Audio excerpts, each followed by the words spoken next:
यूहन्ना रचित सुसमाचार अध्याय 1।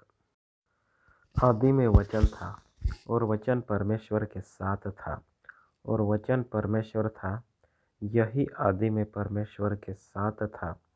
सब कुछ उसी के द्वारा उत्पन्न हुआ और जो कुछ उत्पन्न हुआ है उसमें से कोई भी वस्तु उसके बिना उत्पन्न नहीं हुई।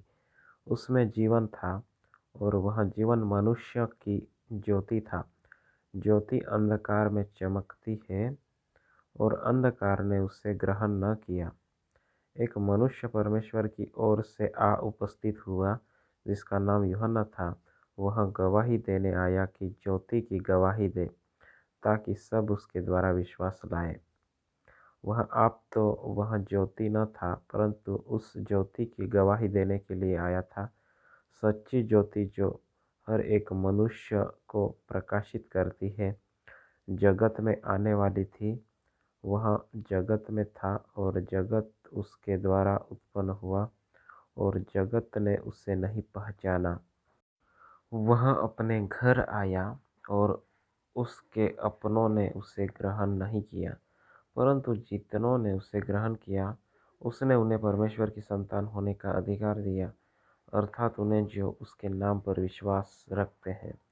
वे न तो लहू से, न शरीर की इच्छा से, न मनुष्य की इच्छा से, परंतु परमेश्वर से उत्पन्न हुए हैं।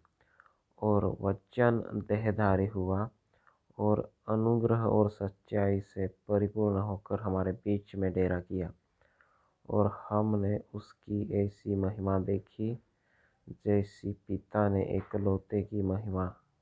यूहन्ना ने उसके विषय में गवाही दी और पुकार कर कहा, यह वही है जिसका मैंने वर्णन किया कि जो मेरे बाद आ रहा है वह मुझसे बढ़कर है, क्योंकि वह मुझसे पहले था।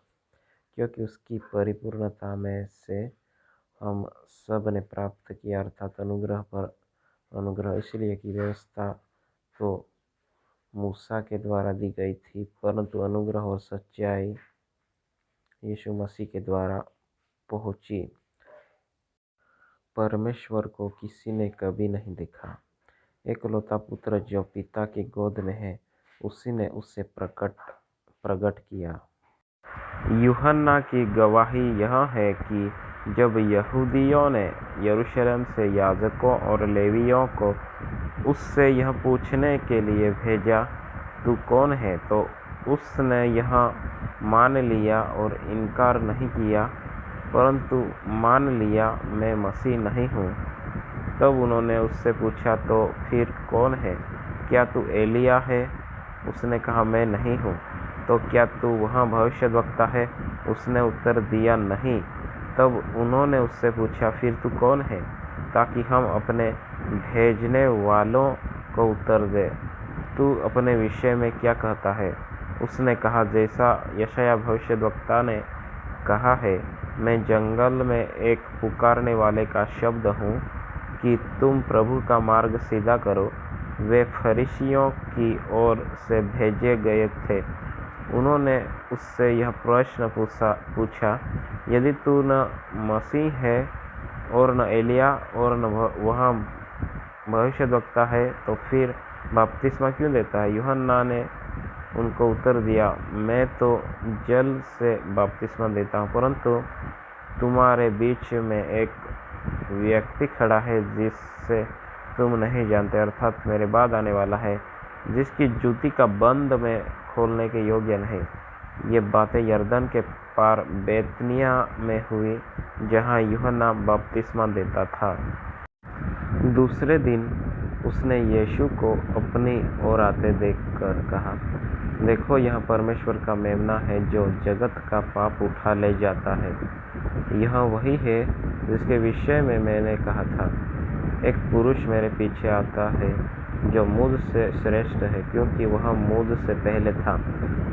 मैं तो उससे पहचानता न था, परंतु इसलिए मैं जल से बपतिस्मा देता हुआ आया कि वह इज़राइल पर प्रकट हो जाए। और यूहन्ना ने यह गवाही दी, मैंने आत्मा को कबूतर के समान आकाश से उतरते देखा है और वह उस पर ठहर गया। मैं तो उसे पहचानता नहीं था, परंतु जिसने मुझे जल से बपतिस्मा देने को भेजा उसी ने मुझसे कहा, जिस पर तू आत्मा को उतरते और ठहरते देखे वही पवित्र आत्मा से बपतिस्मा देने वाला है। और मैंने देखा और गवाही दी है कि यही परमेश्वर का पुत्र है। दूसरे दिन फिर यूहन्ना और उसके चेलों में से 2 जन खड़े हुए थे और उसने यीशु पर जो जा रहा था दृष्टि करके कहा, देखो यह परमेश्वर का मेमना है। तब वे दोनों चेले उसकी यह सुनकर यीशु के पीछे हो लिए। यीशु ने मुड़कर उनको पीछे आते देखा और उनसे कहा, तुम किसकी खोज में हो? उन्होंने उससे कहा, हे रब्बी अर्थात हे गुरु, तू कहाँ रहता है? उसने उनसे कहा, चलो तो देख लोगे। तब उन्होंने जाकर उसके रहने का स्थान देखा और उस दिन उसके साथ रहे। यह 10वें घंटे के लगभग था। उन दिनों में से जो यूहन्ना की बात सुनकर यीशु के पीछे हो लिए थे, एक शमौन पतरस का भाई अंद्रयास था। उसने पहले अपने सगे भाई शमौन से मिलकर उससे कहा, हमको क्रिस्त अर्थात मसीह मिल गया। वह उसे यीशु के पास लाया। यीशु ने उस पर दृष्टि करके कहा, तू यूहन्ना का पुत्र शमौन है, तू केफा अर्थात पतरस कहलाएगा। दूसरे दिन यीशु ने गलील को जाना चाहा। वह फिलिप्पुस से मिला और कहा, मेरे पीछे हो ले। फिलिप्पुस अंद्रयास और पतरस के नगर बैतसैदा का निवासी था। फिलिप्पुस नतनएल से मिला और उससे कहा, जिसका वर्णन मूसा ने व्यवस्था में और भविष्यद्वक्ताओं ने किया है वह हमको मिल गया। वह यूसुफ का पुत्र यीशु नासरी है। नतनएल ने उससे कहा, क्या कोई अच्छी वस्तु भी नासरत से निकल सकती है? फिलिप्पुस ने उससे कहा, चलकर देख ले। यीशु ने नतनएल को अपनी ओर आते देखकर उसके विषय में कहा, देखो यह सचमुच इज़राइली है, इसमें कपट नहीं। नतनएल ने उससे कहा, तू मुझे कैसे जानता है? यीशु ने उसको उत्तर दिया, इससे पहले कि फिलिप्पुस ने तुझे बुलाया, जब तू अंजीर के पेड़ के तले था, तब मैंने तुझे देखा था। नतनएल ने उसको उत्तर दिया, हे रब्बी, तू परमेश्वर का पुत्र है, तू इज़राइल का महाराजा है। यीशु ने उसको उत्तर दिया, मैंने जो तुझसे कहा कि मैंने तुझे अंजीर के पेड़ के तले देखा, क्या तू इसीलिए विश्वास करता है? तू इससे भी बड़े बड़े काम देखेगा। फिर उससे कहा, मैं तुमसे सच सच कहता हूँ कि तुम स्वर्ग को खुला हुआ और परमेश्वर के स्वर्गदूतों को मनुष्य के पुत्र के ऊपर उतरते और ऊपर जाते देखोगे। अध्याय 2। फिर तीसरे दिन गलील के काना में किसी का विवाह था और यीशु की माता भी वहाँ थी। यीशु और उसके चेले भी उस विवाह में निमंत्रित थे। जब दाखरस घट गया तो यीशु की माता ने उससे कहा, उसके पास दाखरस नहीं रहा। यीशु ने उससे कहा, हे महिला, मुझे तुझसे क्या काम? अभी मेरा समय नहीं आया। उसकी माता ने सेवकों से कहा, जो कुछ वह तुमसे कहे वही करना। वहाँ यहूदिया के शुद्ध करने की रीति के अनुसार पत्थर के 6 मटके धरे थे, जिनमें 2-2, 3-3 मन समता था। यीशु ने उनसे कहा, मटकों में पानी भर दो। उन्होंने उन्हें मुँह भर दिया। तब उसने उनसे कहा, अब निकल कर भोज के प्रधान के पास ले जाओ। और वे ले गए।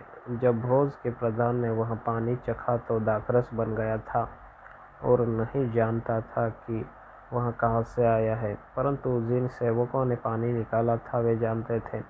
तो भोज के प्रधान ने दूल्हे को बुलाकर उससे कहा, हर एक मनुष्य पहले अच्छा दाखरस देता है और जब लोग पीकर छक जाते हैं तब मध्यम देता है, परंतु तूने अच्छा दाखरस अब तक रख छोड़ा है। यीशु ने गलील के काना में अपना यह पहला चिन्ह दिखाकर अपनी महिमा प्रकट की और उसके चेलों ने उस पर विश्वास किया। इसके बाद वह और उसकी माता और उसके भाई और उसके चेले कफरनहूम को गए और वहाँ कुछ दिन रहे।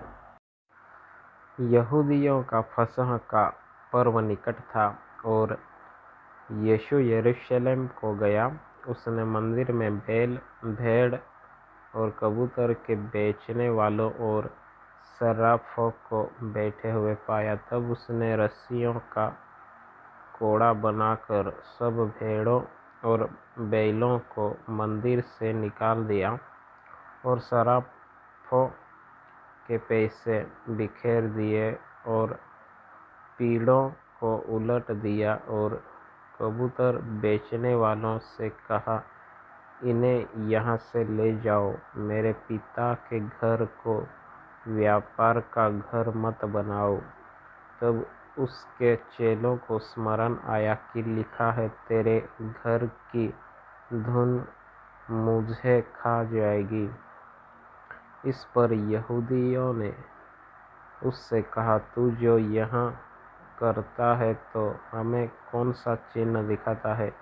यीशु ने उनको उत्तर दिया, इस मंदिर को ढा दो और मैं इसे 3 दिन में खड़ा कर दूंगा। यहूदियों ने कहा, इस मंदिर को बनाने में 46 वर्ष लगे हैं और क्या तू उसे 3 दिन में खड़ा कर देगा? परंतु उसने अपनी देह के मंदिर के विषय में कहा था। अतः जब वह मुर्दों में से जी उठा तो उसके चेलों को स्मरण आया कि उसने यह कहा था और उन्होंने पवित्र शास्त्र और उस वचन की जो यीशु ने कहा था प्रतीति की। जब वह यरूशलेम में फसह के समय पर्व में था तो बहुतों ने उन चिन्हों को जो वहाँ दिखाता था देखकर उसके नाम पर विश्वास किया, परंतु यीशु ने अपने आप को उनके भरोसे पर नहीं छोड़ा, क्योंकि वह सब को जानता था और उसे आवश्यकता न थी कि मनुष्य के विषय में कोई गवाही दे, क्योंकि वह आप ही जानता था कि मनुष्य के मन में क्या है। आमीन।